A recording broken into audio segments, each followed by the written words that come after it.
The room was dark and quiet, filled only with the soft hum of the station's life support systems. Outside the small reinforced window, the stars looked distant and cold, scattered across space like frozen lights. The human soldier lay awake on his narrow bed, staring at the ceiling, unable to sleep. The alarms earlier had shaken the entire outpost, and even though the emergency lights were now off, his body still felt tense. He had been trained for battle, for chaos, for death. But the silence after danger always felt heavier than the danger itself. The door to his room opened without a sound. He noticed it at once. His hand moved slowly toward the small sidearm on the table, his breathing steady. The station was supposed to be sealed. No one should be walking the corridors at this hour.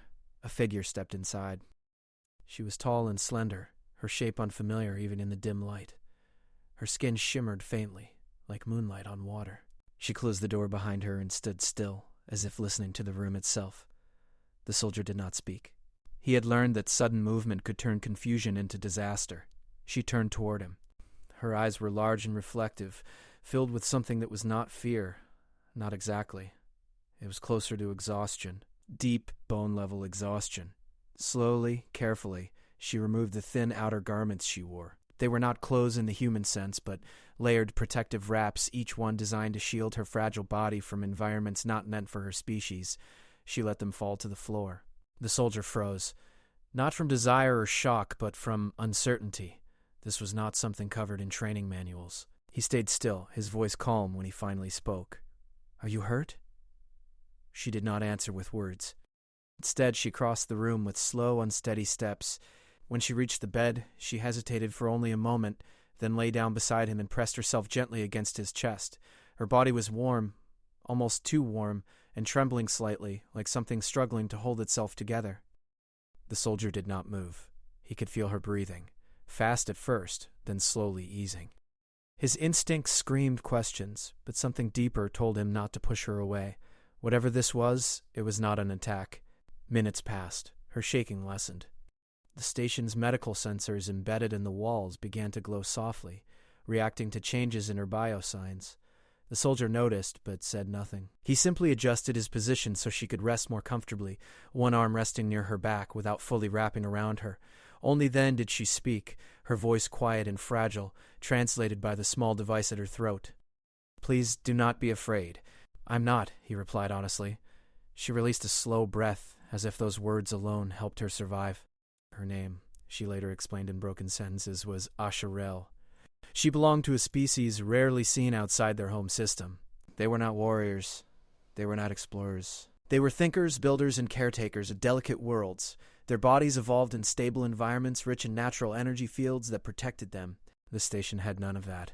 An attack hours earlier had damaged the field generators that supported her people. The emergency shields kept the station alive, but for her species it was not enough. Their bodies began to fail quietly, without obvious wounds. For them, survival depended on resonance, living bioenergy from another being. Machines could not replicate it. Only direct contact could stabilize their systems. Most species rejected them. Humans did not even know they were compatible.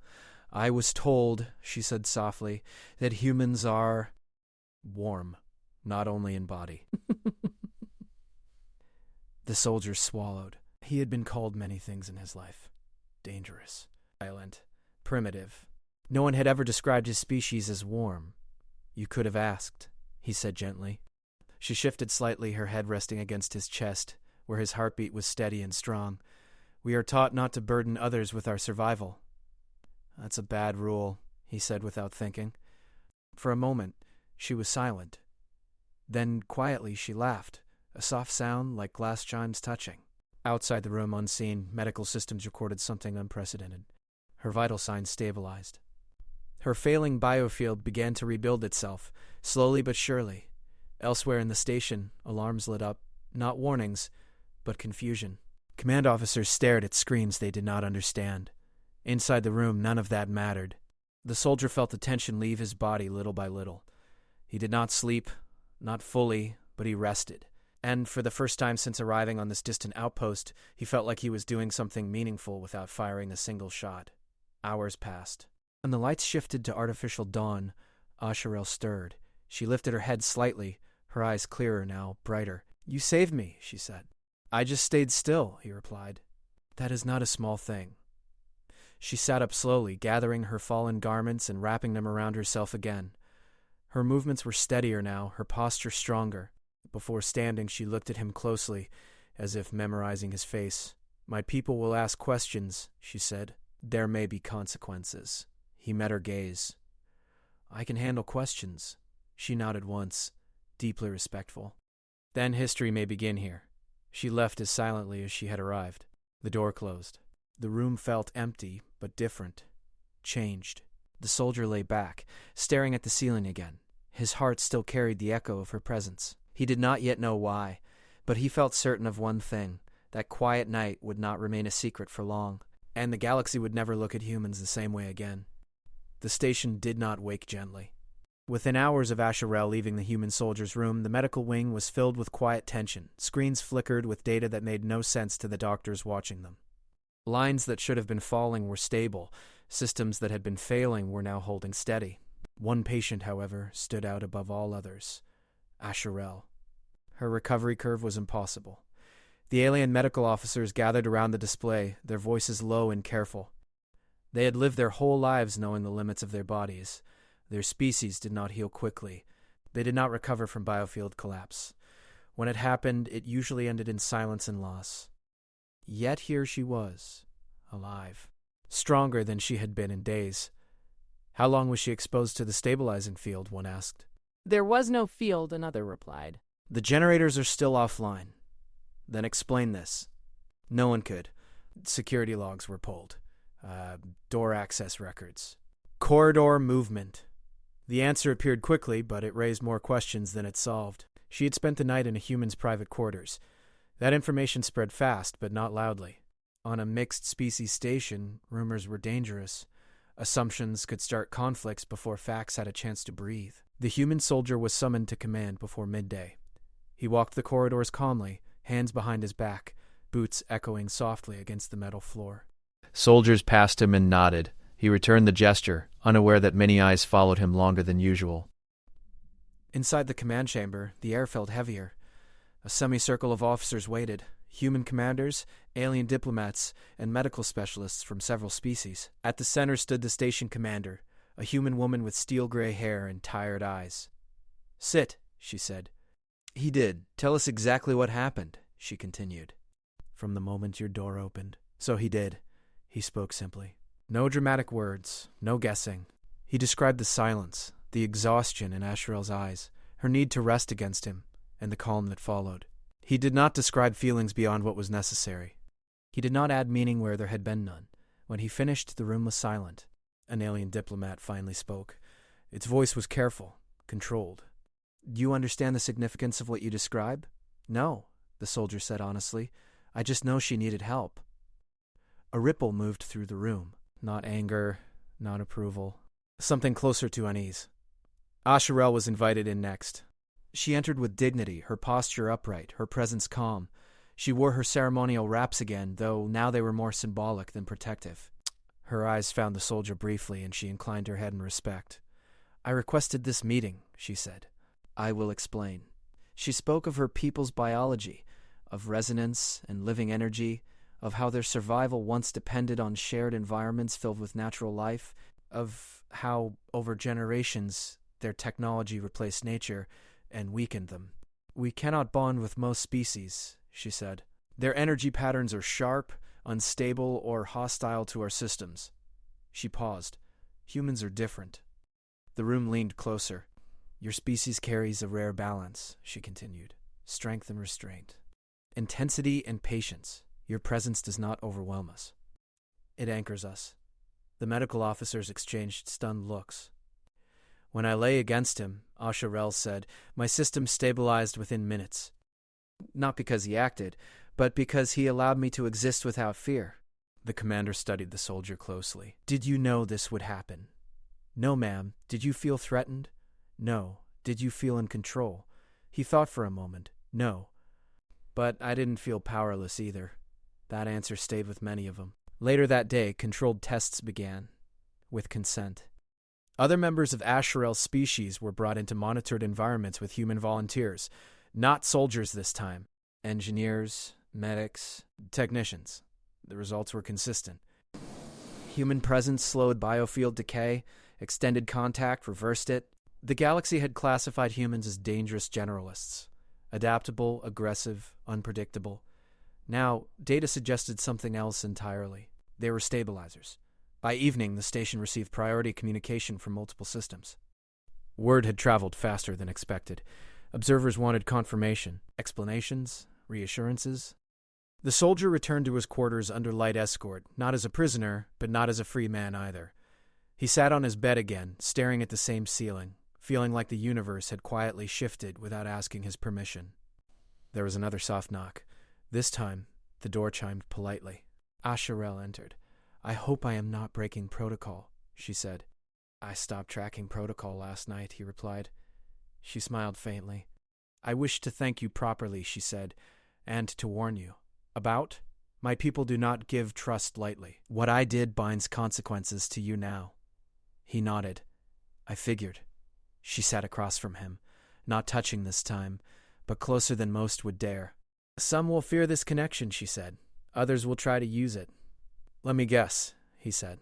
None of them asked if I'm okay with it. Her eyes softened. No, they did not. Silence stretched between them, but it was not uncomfortable. "You can still step away," she added. "Say you were mistaken. Say it cannot be repeated." He looked at her carefully. "Would that be true?" "No, then I won't say it." Something shifted in her expression. Surprise, followed by something deeper. "Why?" she asked. He shrugged. "Because pretending I didn't help doesn't feel like helping." That night the station did not sleep.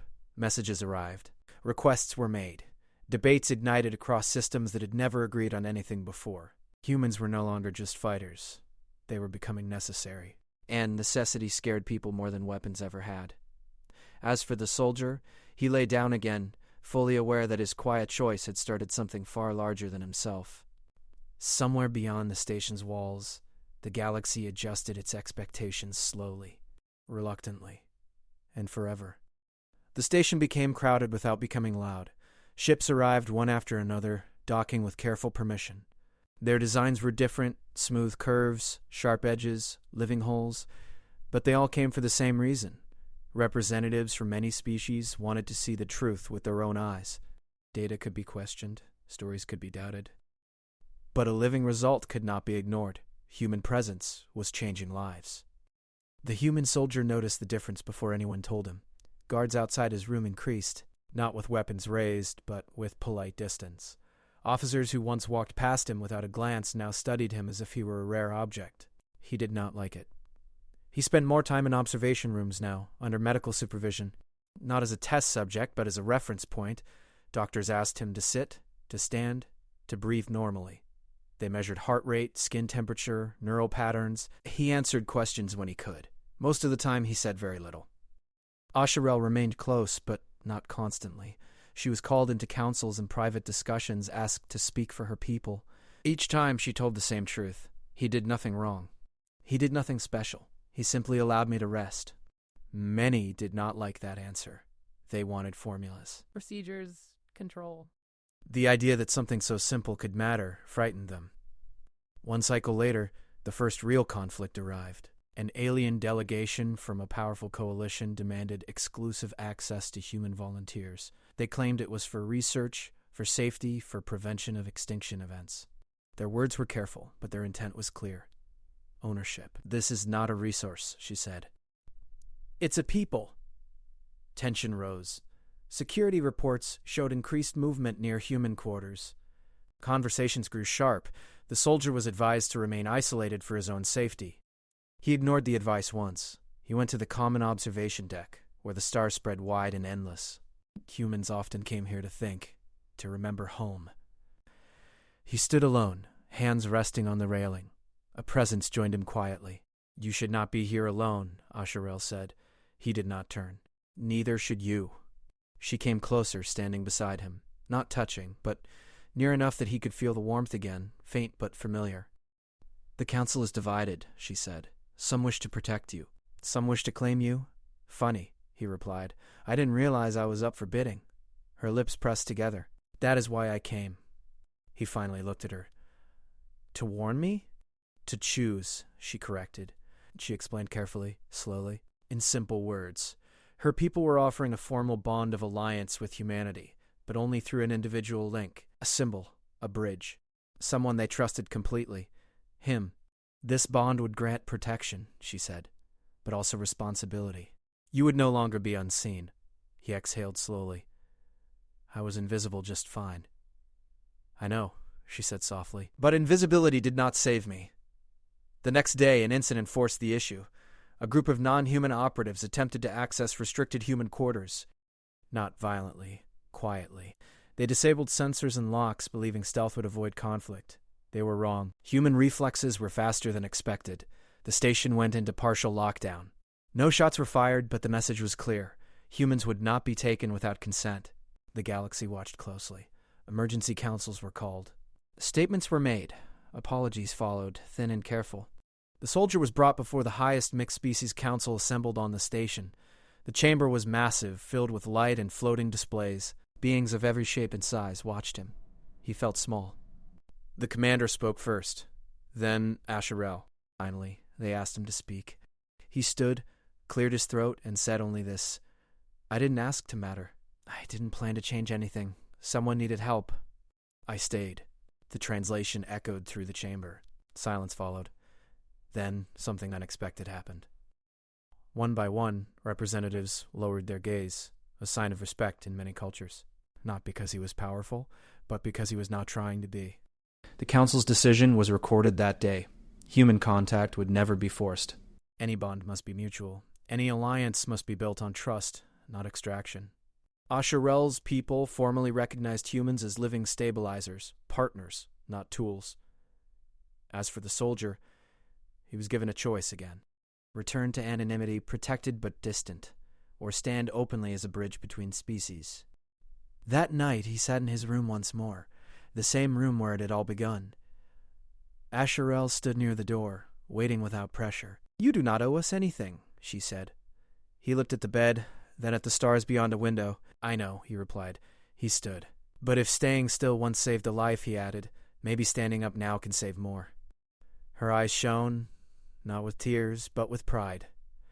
The galaxy did not celebrate loudly.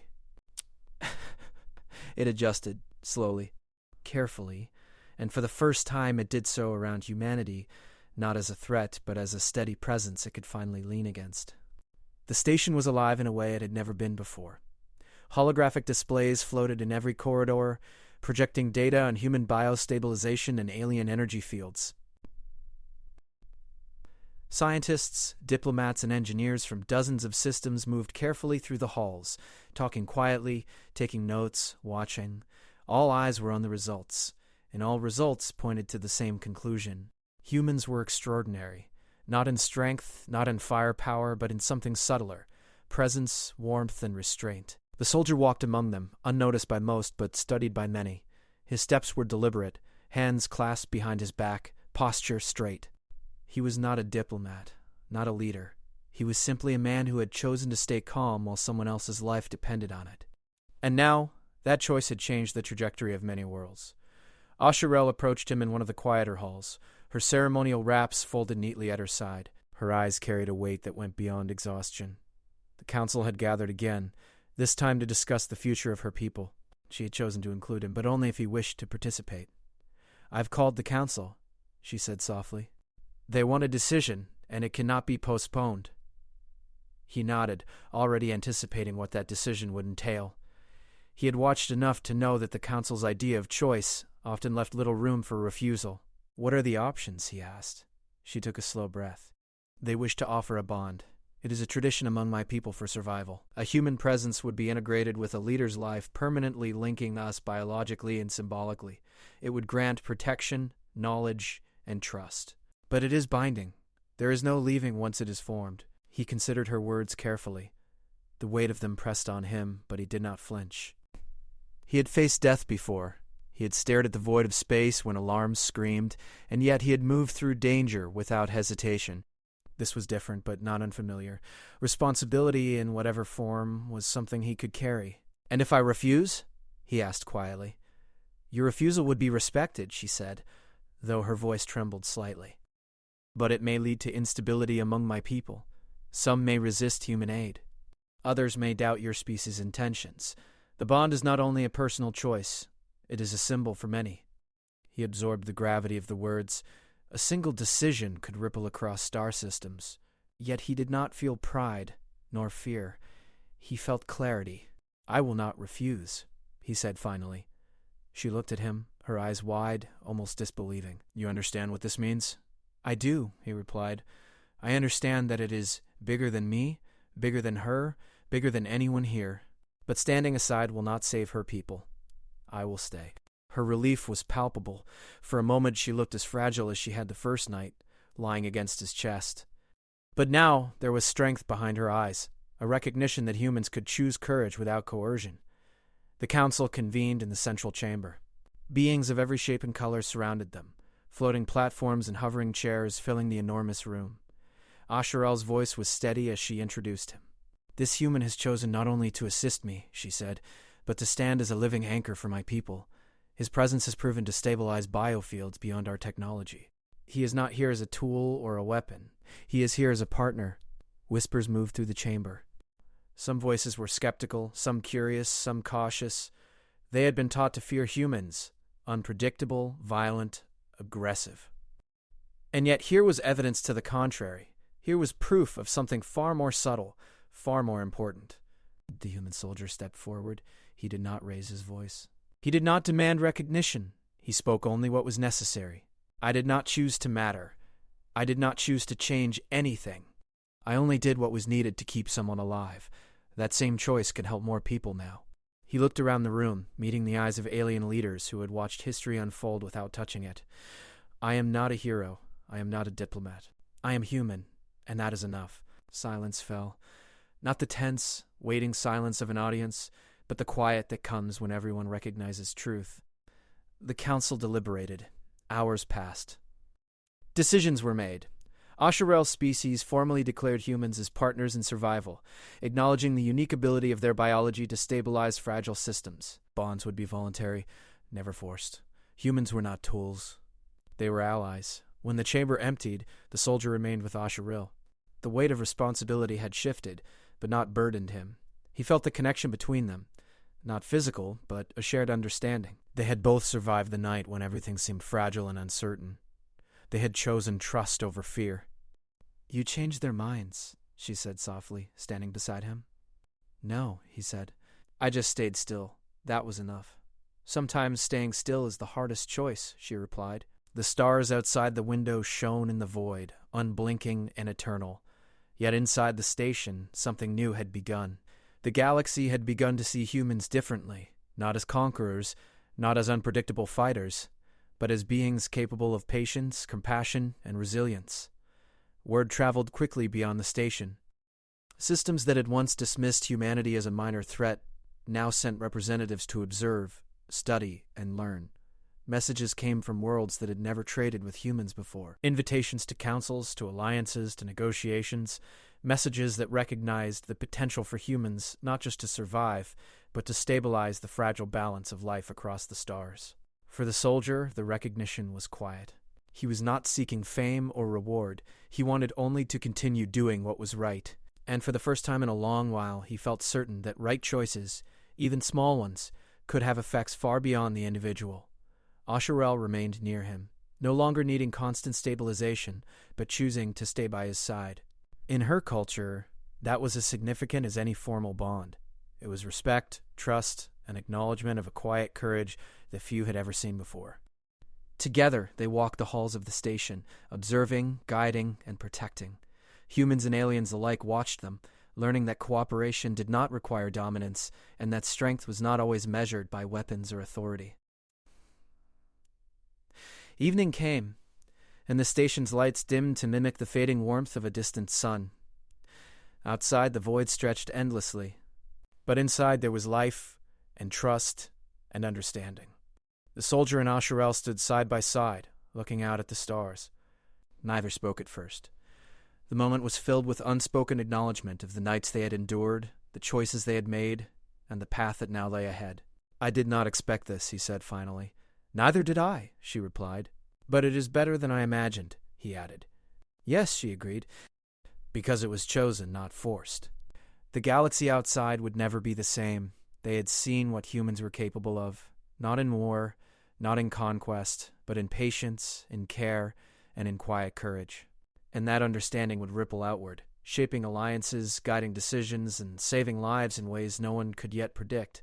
And in the quiet of the station, the soldier realized that he had done nothing extraordinary. He had simply been human. And that, it seemed, was enough to change the course of worlds. The night stretched on, calm and unbroken. Inside, trust had been built. Outside, stars watched silently as the galaxy learned a new truth, that sometimes the greatest strength was found not in dominance, but in the simple act of staying still and being present, and that truth would carry humanity farther than any starship ever could. The station had changed forever, though it did not look different. The corridors were the same, the lights the same, the hum of the life support system steady and constant. Yet everyone knew something had shifted. The galaxy now understood humans in a way it never had before, not as weapons, not as unpredictable fighters, but as stabilizers, anchors, and partners. The human soldier walked through the halls, his steps steady, his mind quiet. The weight of the past days pressed on him, yet it was not heavy. It was measured like gravity holding a planet in orbit. He had been ordinary once, a simple soldier doing his duty. Now he carried the respect of countless beings, yet he remained grounded in the same principle that had guided him from the beginning. Stay calm, act with integrity, and protect life when it needs protection. Asherelle walked beside him, silent, her presence calm but deliberate. She had recovered fully, her system stable without constant contact, but she chose to remain near him. To her, he had been more than a stabilizer. He had been a witness to her vulnerability, a keeper of her life when all else had failed. The council of her people had formally recognized him, not as a hero, not as a diplomat, but as a symbol of what humanity could offer the galaxy: reliability, patience, and trust. The council chambers were full that morning. Delegates from dozens of species had arrived, some curious, some skeptical, some openly awed. The topic of discussion was no longer survival alone. It was alliance, cooperation, the future. Asherelle spoke first, her voice clear and steady. This human, she said, gesturing toward the soldier, chose not only to assist me, but to protect my people without coercion, without expectation. His actions demonstrate that humanity is capable of more than force. We now understand that humans can be partners in survival, and that trust with them is not given lightly, but it is enduring. Murmurs ran through the room.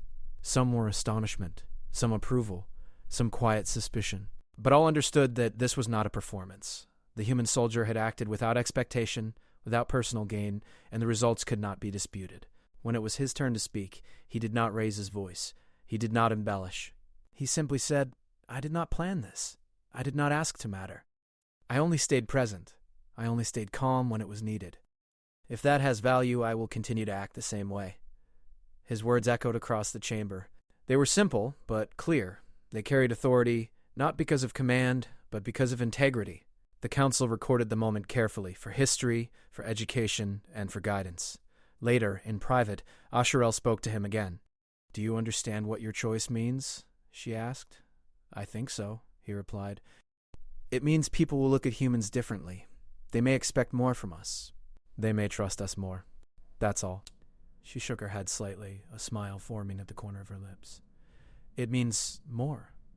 You are now the bridge between our species. One small act of presence changed the trajectory of my people, of many worlds." "That is extraordinary." He shook his head. "I was just being human. That is why it is extraordinary," she said. The days that followed were filled with coordination, communication, and careful planning. Humans were invited to share their technology, their approach to problem solving, and their methods of cooperation. Scientists from other species worked alongside them, sometimes skeptical, sometimes amazed. The soldier remained a figure of quiet authority. He spoke little, observed much, and acted decisively when necessary. He did not seek recognition, but his presence became a stabilizing factor in discussions, decisions, and even conflicts that arose during negotiations. One afternoon, he walked to the observation deck, seeking the stars. The expanse of space had always been a reminder of humanity's smallness, and now a reminder of its responsibility. Asherelle joined him, her expression calm but thoughtful. "Do you ever wonder," she asked, "how different the galaxy would be if humans had never arrived?" He considered it. "I think it would be harsher, colder, maybe less alive. But humans are here now, and we can choose to make a difference. Her eyes reflected the distant stars. And you chose to make that difference without even trying. He smiled faintly. Sometimes staying still and letting the right thing happen is the hardest choice. She nodded. It is also the one that changes everything. As weeks passed, the station became a hub of interstellar collaboration. Humans were no longer outsiders or observers. They were partners in survival, symbols of trust, and examples of what patience and integrity could achieve. Other species began to send representatives not only to learn but to establish formal bonds, inspired by the example of the human soldier and his quiet courage. The soldier continued his duties, now recognized but not glorified. He trained others, shared knowledge, and guided newcomers. Yet through it all, he remained humble. He had seen the fragility of life, the necessity of calm in chaos, and the power of simple presence. That was all he had offered, and it had changed more than he could have imagined. Asharel remained by his side through much of this time. The connection between them was no longer purely biological or symbolic. It had grown into a partnership built on mutual respect, trust, and understanding. They spoke openly about the challenges ahead, coordinated strategies, and sometimes sat in silence, sharing the quiet moments that had once been scarce. One evening, the station received messages from systems that had been isolated from interstellar contact for centuries. They had heard of humanity's role, of the human soldier who had stabilized a species through presence alone. They sent envoys offering dialogue, resources, and cooperation. The galaxy was learning quickly that humans were not only survivors, they were anchors, bridges, and steady hands in uncertain times. The soldier reflected on the journey that had brought him here. A single night of calm action, a single act of allowing someone else to exist without fear, had rippled across systems. It had built trust, forged alliances, and saved lives that would have otherwise been lost. And yet, in his mind, it had been simple. It had been human. He turned to Asharel. "Do you think this will last?" he asked. "Because it was chosen." "Because it was not forced. And because humans, when they act with integrity, can change worlds without firing a single shot." He nodded. "Then we keep going." The stars outside the station seemed brighter that night, as though acknowledging the quiet courage within the walls. Life moved steadily. Decisions were made carefully, plans extended across light years, built on trust and cooperation rather than fear or dominance. The human soldier and Asharel walked together along the corridors, silent but in agreement. The galaxy was vast and unpredictable, but they had learned that a single act of presence could stabilize what was fragile, build what was broken, and inspire what seemed impossible. Years later, historians would mark the night the soldier stayed still as the moment the galaxy began to see humans differently. They would not call it a hero's act. They would call it the beginning of understanding, of partnership, and of a new chapter in interstellar history. Humans were no longer outsiders. They were partners, stabilizers, anchors. And among the stars, the quiet courage of one human soldier had reminded the galaxy of a simple truth. Presence matters. Integrity matters. Trust matters. And sometimes the most extraordinary impact comes not from power or conquest, but from simply being there when it matters most. The soldier looked once more at the endless stars. Asharel stood beside him. Together they faced the galaxy, not with weapons, not with domination, but with understanding, patience, and presence. The galaxy had learned what humans truly were, and humanity, quietly, continued to prove it.